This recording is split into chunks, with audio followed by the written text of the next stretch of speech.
इनका नाम पाकिस्तान के लिए एक एज़ाज़ है और एक ऐसा एज़ाज़ है जो दुनिया भर में हमारे तमाम तर नौजवान हों या पाकिस्तानी हों, वो सब इनके नाम के साथ जुड़ा हर नगमा बहुत शौक़ से गाते हैं, सुनते हैं, देखते हैं। डिजिटल मीडिया पर ये छोटी सी एक क्लिप डालते हैं, millions and millions of views उनको मिलते हैं। क्यों? सिर्फ इनका प्यार है, इनका वो अंदाज़ है जो कि दुनिया भर के तमाम तर इनके फॉलोअर्स इनके साथ जोड़ते हैं और चाहते हैं। आतिफ़ असलम, बहुत बहुत शुक्रिया आपके वक्त का। हमारा रेडियो पाकिस्तान भर में सुना जाता है और डिजिटल प्लेटफॉर्म पे देखते भी हैं। आपके नगमे रोज़ाना हमारे रेडियो स्टेशन पर इतनी मरतबा लोग प्ले करवाते हैं। ये जादू कहाँ से सीखा आपने? कहीं से नहीं सीखा, ये तो जादू थोड़ी है। सबसे पहले मैं उन सब लोगों का शुक्रिया अदा करना चाहूँगा कि जो एक तो प्ले करते हैं रिक्वेस्ट पे, और ये भी कहना चाहूँगा कि ये तो अता है। और मैं हमेशा से कहता आया हूँ कि बहुत सारे लोग ऐसे हैं जो मेरे से ज़्यादा टैलेंटेड हैं और ज़्यादा उनको काम आता है, लेकिन ये जिसको अता की जाती है उसका रहम होता है तो उसको मिल जाती है। वो जिसे चाहता है अता करता है। बस यही एक बात जो मुझे समझ में आती है, उसके अलावा मुझ में कोई ख़ास बात नहीं। ये आपका बहुत बड़ा ज़र्फ़ है। मुझे याद है कि आदत जब आपका पहला नगमा था तो वो एक रेडियो से जब आपने लॉन्च किया था तो उसमें उस लॉन्चिंग टीम में मुझे एज़ाज़ था कि मैं भी शामिल था, और उसके बाद हमने आपका उरूज देखा और आज आप हमारे सुपरस्टार हैं, प्राइड ऑफ परफॉर्मेंस भी हैं। आतिफ़, माशाल्लाह, जब हम यौम शोहदा और हमारे गाज़ियों को और हम अपने यौम दिफ़ा के हवाले से जब भी किसी परफॉर्मेंस का तज़किरा करते हैं तो आपका नाम सर फ़हरिस्त होता है, और इसलिए भी होता है कि आप जो कुछ भी हमारे शोहदा और गाज़ियों के लिए पेश करते हैं उसमें खुसूसी कैफ़ियत शामिल होती है। मैं ज़रूर चाहूँगा कि आज की, क्योंकि इस वक्त पाकिस्तान एक बहुत ही इम्पॉर्टेंट फ़ेज़ से गुज़र रहा है, इस वक्त इस पूरे ख़ित्ते के अंदर बड़ा एक इम्पॉर्टेंट फ़ेज़ है, और इसीलिए इस कोविड के दरमियान भी इन SOPs को मद्देनज़र रखते हुए इस इवेंट का इनेकाद किया गया है। तो ISPR के बैनर तले आज के इस पुरवकार इवेंट का आप हिस्सा हैं। थोड़ा सा कुछ अपनी कैफ़ियत का इज़हार हमारे सुनने वालों के लिए। कुछ कहने की ज़रूरत इसलिए नहीं है क्योंकि ये एक ऐसा दिन है कि इसमें जज्बा जो है वो उसकी कहीं कमी हो ही नहीं सकती।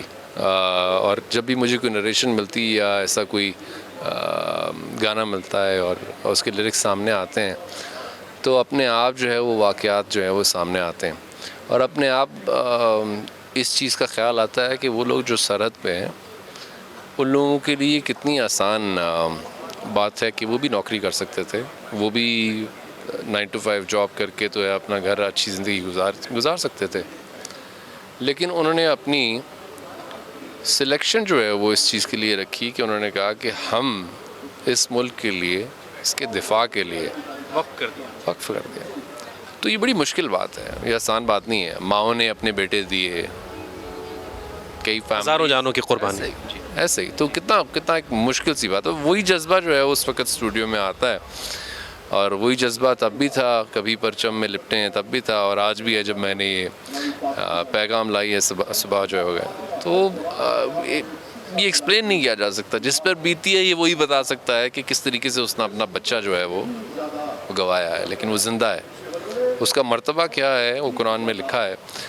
I hope I am not miss coating, लेकिन मैंने पढ़ा उसमें ये लिखा कि शहीद की जो रूह होगी वो एक उड़ते परिंदे की तरह वहाँ पे होगी, और वो परिंदे की तरह आज़ाद होगी जन्नत में। तो बस मतलब और क्या चाहिए। अभी आपदा जी ने बड़ी खूबसूरत, क्योंकि उनका ताल्लुक़ तसव्वुफ़ से है, और उन्होंने बड़ी खूबसूरत बात कही कि जिसका ज़िक्र होता है वो कभी मरता नहीं। तो आज जब आपकी आवाज़ की सूरत में शहीदों का ज़िक्र हो रहा है, उन लफ्ज़ों में आप अपने सुरों को पिरो रहे हैं, तो यकीनन वो ज़िंदा हैं, वो हमारे दिलों में ज़िंदा हैं, वो हमारे दरमियान ज़िंदा, बेशक ज़िंदा है। और मुझे लगता है बहुत सारे हमारी ज़िंदगी के बहुत सारे हीरोज़ हैं। कुछ लोग हैं जो जिहाद के लिए जाते हैं, कुछ लोग हैं जो आर्ट के लिए जाते हैं, और हमें इन सब लोगों को जो है वो अप्रिशिएट करना बहुत ज़रूरी है, बिकॉज़ ये हमारे कौम के हीरो हैं, सारे हीरोज़ हैं, और हम नहीं करेंगे तो कोई और अप्रिशिएट नहीं करेगा। इनको सेलिब्रेट करना बहुत ज़रूरी है। बहुत खूबसूरत बात आपने कही, और आपके लाखों करोड़ों फ़ैन हैं पाकिस्तान में, दुनिया भर में, जो हमारी ज़ुबान नहीं भी बोलते और समझते, वो भी आपको सुनते हैं और सराहते हैं। सरहद के इस पार देखें, उस पार देखें, सब जगह आपके फ़ैन्स मौजूद हैं। हम ज़रूर चाहेंगे कि आप जैसी जो इंस्पिरेशनल पर्सनालिटीज़ हैं, जिनके लाखों करोड़ों फ़ैन्स हैं, तो आप भी गाहे बगाहे ज़रूर हमारे नौजवानों के अंदर जो जज्बा हुब्बुल वतनी है, जो अपनी मुल्क के नाम पर जान निसार करना है, उस हवाले से ज़रूर कुछ ना कुछ पैगामात, आप जिस तरह आज आपने कहा, बहुत दिल को तस्कीन हुई, तो आप जारी रखा करें। इंशाल्लाह ज़रूर जारी रखूँगा, और जब जब बुलाएंगे मैं ज़रूर आता रहूँगा।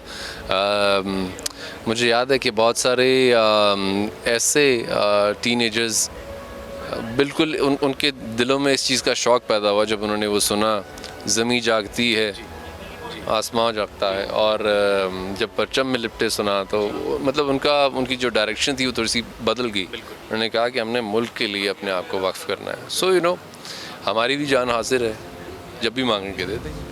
हमने 1965 में भी देखा था कि 1965 की जंग में मैडम नूरजहां की आवाज़ ने जो जादू जगाया था। तो आज के अहद के आप ही हैं, और आप जैसे दूसरे फ़नकार हैं जो आज के अहद में भी रेडियो हो, टेलीविज़न हो, हर प्लेटफॉर्म, डिजिटल प्लेटफॉर्म पर भी बहुत बड़ा एक चेंज ला सकते हैं। ये आपकी ज़रा नवाजी है कि आपने इस तरीके से बोला, लेकिन मैं कहीं पे भी नहीं हूँ, उनके आसपास भी नहीं हूँ। वो जो जज्बे थे वो अलग थे।